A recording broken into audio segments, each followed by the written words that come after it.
An ex-WWE star is expected to join AEW. We have Money in the Bank matches updates from last night's Raw, and WWE stars have been announced for a major indie show. Find out which ones and which show during this video. It's news we expected to read, but it's news we're going to read to you anyway. Adam Pacitti contract update on a WWE superstar. We're talking about Trevor, Big Trev, Little Trev, Ricochet, called in Fightful Select as of midnight on July 1st. Ricochet's deal with the company officially expired. We knew that. The company moved him to their alumni section on June 30th. We knew that a few hours before his deal was up. However, he was not able to contractually appear at the AEW New Japan Forbidden Door show. Sources within both WWE and AEW expect Ricochet to join All Elite Wrestling. As Fightful Select reported on Sunday, despite the speculation, Ricochet wasn't planned to face Will Ospreay at All In, at least as of recent weeks. It isn't a surprise at all. I don't think you leave WWE where you're getting paid a really decent amount of money to go anywhere else unless it's AEW if you want to stay in North America. Exactly. I just think he's hit his ceiling maybe in WWE. He's been given a chance a couple of times down the years. He hasn't really taken the chance. I guess a lot of people say his promos let him down. The in-ring stuff is obviously fantastic, but to get that proper top level that I think he would probably expect himself to be at, the promos have let him down in years gone by, and maybe he feels like he's not going to get there anymore, so going somewhere else, it might happen on a world title level for Trevor.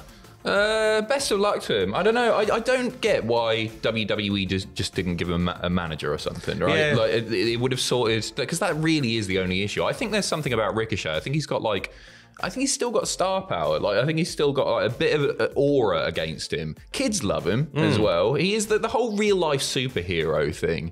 It really works for me. And I was talking about this last week on the news, but I feel the same about him that I do Shinsuke Nakamura.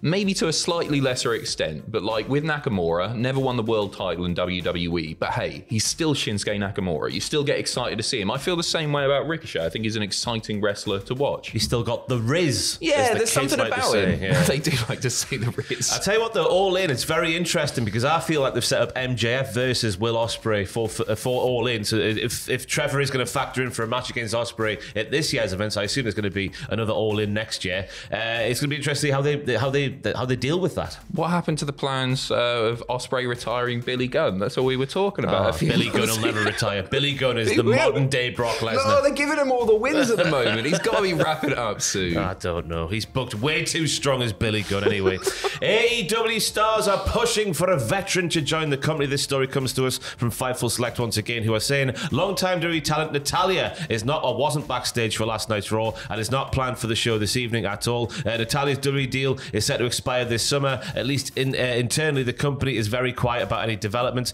We have confirmed the two sides have been engaged in contract extension talks. This development doesn't indicate the direction of those talks one way or the other. Sources within the company have been hopeful they would retain her, but we've not heard if a new deal has been reached. There have been numerous talent and staff in AEW who have pushed for the possibility of Natalya joining the company. Mercedes Moné alluded to both Natalya and TJ Wilson during a recent interview. I saw that clip. She was asked about Becky Lynch, and she's really stoked the fire in terms of people maybe speculating that Mercedes Moné and Becky Lynch have heat, because she's just like, it doesn't matter really about her. I'd much rather talk about Natalya and TJ Wilson without mentioning their names. Right. She moved on very quickly, hinting that there's maybe some dissension between herself and Becky. Ooh. I am not too... as an on-screen talent, like, I think Natalya's best work is probably behind her, if we're being honest. I like Natalya as well. I think, like, she's the longest tenured female WWE star there.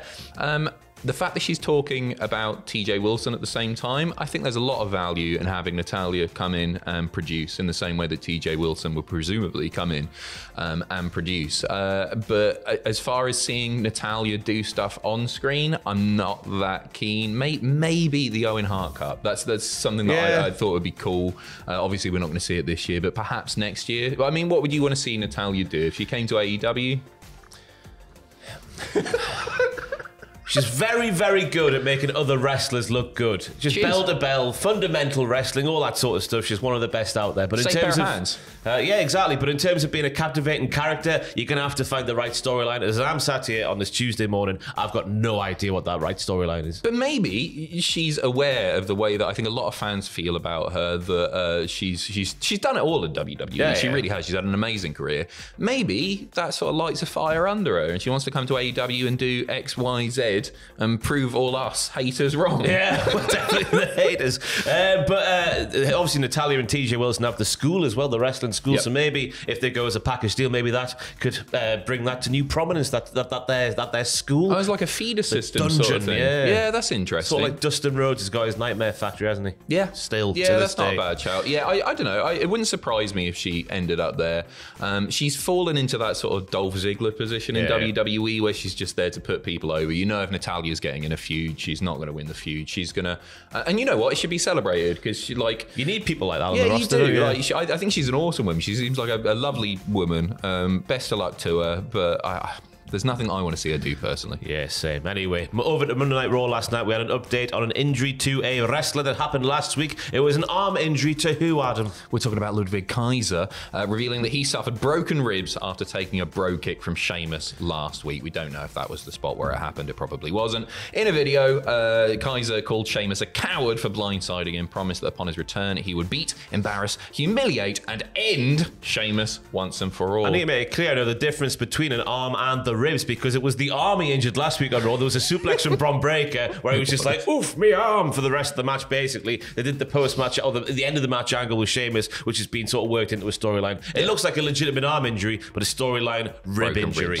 The ribs and the arm are two different things. Money in the match. Money in the match. Money in the bank is this weekend. My God, the wrestling, it never ends. We have updates on the Money in the Bank men's match first and foremost, Adam. We certainly do. Drew McIntyre qualifying on last night's Raw, defeating Sheamus and Ilya Dragunov. Oh, a bit sad about that. It was always going to happen. In a triple threat in the main event, so he's joining Jey Uso, Andrade, Chad Gable, Carmelo Hayes, and LA Knight. Yeah, in this Saturday's men's ladder match. Who you got? I don't know. Maybe I think Drew's the one that makes the most sense, just because he's been there twice with the world title. He's been whizzle-wazzled out the world title twice now by certain CM Punks if he gets the briefcase and sort of wins it back. Yeah. He's a safe bet here, isn't he? But there are more exciting people there for sure. Like, I think it might be Jey. Jey Uso. I think Jey with the briefcase. He's got the money. What do they call it? The money in the yeet case. Yeah, money in the yeet. I think it's like merchandise and gold. They'll sell out of those at the show.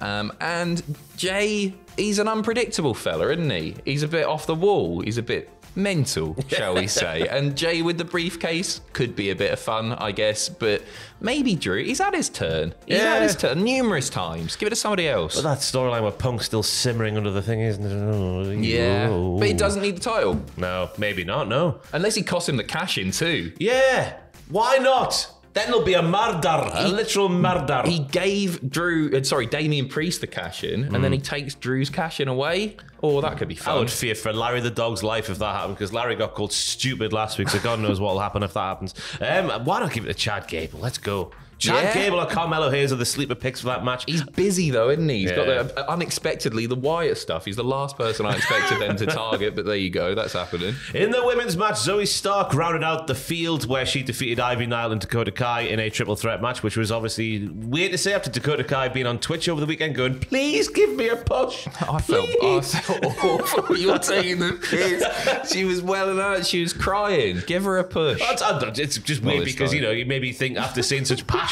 just please give us a chance. Then they just went and gave it to someone else anyway.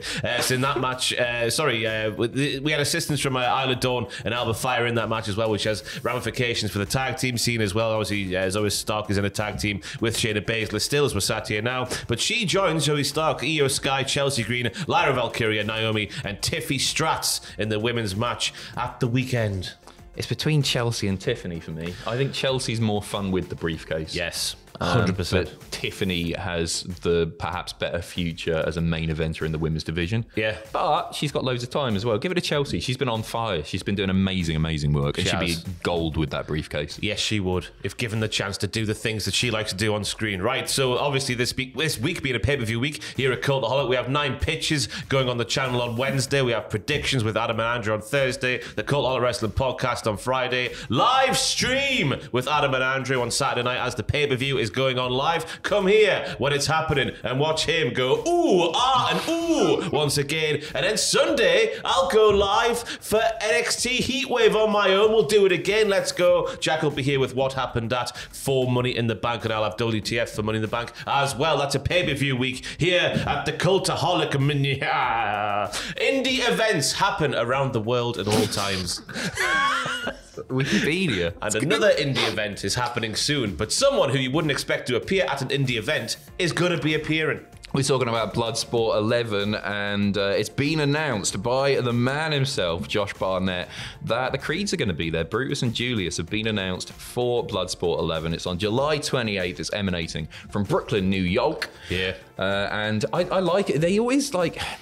They send, I don't want to say the best ones, but the most suitable ones for this. We've had Shayna Baszler in the past, Charlie Dempsey as well. I think Shayna's been announced for this year as well, hasn't she? She's doing more, and the Creeds are just a perfect natural fit for that show. Especially Julius. He's a freak. Brutus is pretty much a freak as well, but Julius is the biggest freak I've ever seen wrestling. Yeah, he's the stuff he can do, else. I mean, in terms of athleticism and all that sort of stuff. Yeah, best of luck to him. That'd be good. They can rip heads off and not have any ramifications for it because this is blood sport. They're getting, I know it's an NXT TNA relationship, but Josh Barnett's getting better wrestlers than bloody TNA, who've been around for 20 plus years. Hey, Charlie went to TNA, didn't he, recently as well? Yeah, he's just popped up, and they've sent some other ones who have names. Capiche! Charlie's a fantastic character. NXT every Tuesday. I'm glad you think so as well, because when I did the podcast a couple of weeks ago, I was like, oh, he's really fun, isn't he? I wish they would hammer it up more. Yeah, I wish they would hammer it up more. They need to have him dressed like Tony D, but they're not going full in with the character. Yeah, I think he's class. I think he's a good laugh. Capiche! Right, thank you for watching this video. We could be back later with more news. If more news happens, hopefully more news does. Find out later. If it does, I've been Ross, joined by Adam, and we'll see you very soon, or maybe tomorrow, who knows.